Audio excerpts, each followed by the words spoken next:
लोककल्याणाची भावना ठेवून काम करत राहा. पुन्हा एकदा तुमच्या सगळ्यांचं खूप खूप कौतुक.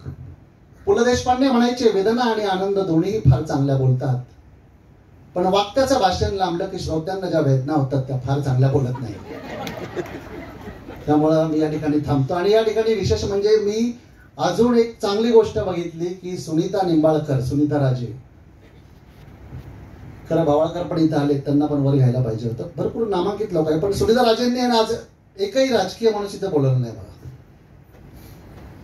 मानसशास्त्राचा प्राध्यापक म्हणला तुमचा मुलगा पुढे कोण होईल हे मी तुम्हाला सांगू शकतो. सगळी लोक उत्सुक होती. मग त्यांनी एक टेबल ठेवलं एका रूम मध्ये. टेबलावर एक गीतेचा ग्रंथ ठेवला, मध्यभागी पैसे ठेवले, कडेला एक क्वार्टर ठेवली. तो म्हणला तुमचा पोरगा आतमध्ये गेल्यानंतर त्यांनी गीतेचा ग्रंथ उचलला, धम्मग्रंथ म्हणू, की तो आध्यात्मिक होईल. त्याने गेल्या गेल्या पैशाला हात लावला, सायकोलॉजिकल, तर तो उद्योगपती होईल. हळूहळू एक एक जण येते, खुर्ची लावून त्यांना पण घ्या, आमच्या बाईला. झालं 2च मिनिटाचा, बसा सुनीता बस. त्यांनी मानसशास्त्राचं ऐकलं त्यांना.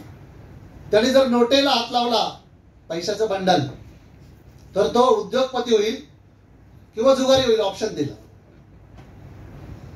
आणि गेल्या गेल्या त्यांनी जर क्वार्टरला हात लावला तर तो बेवडा होईल. एक पोरगा आतमध्ये गेलं, त्यांनी काय केलं, गेल्या गेल्या पैशाचा बंडल उचलला, उजव्या खिशात टाकला, गीता उचलली, इथं काकेत ठेवली, धर्मग्रंथ क्वार्टर मागं ठेवले, बाहेर आला.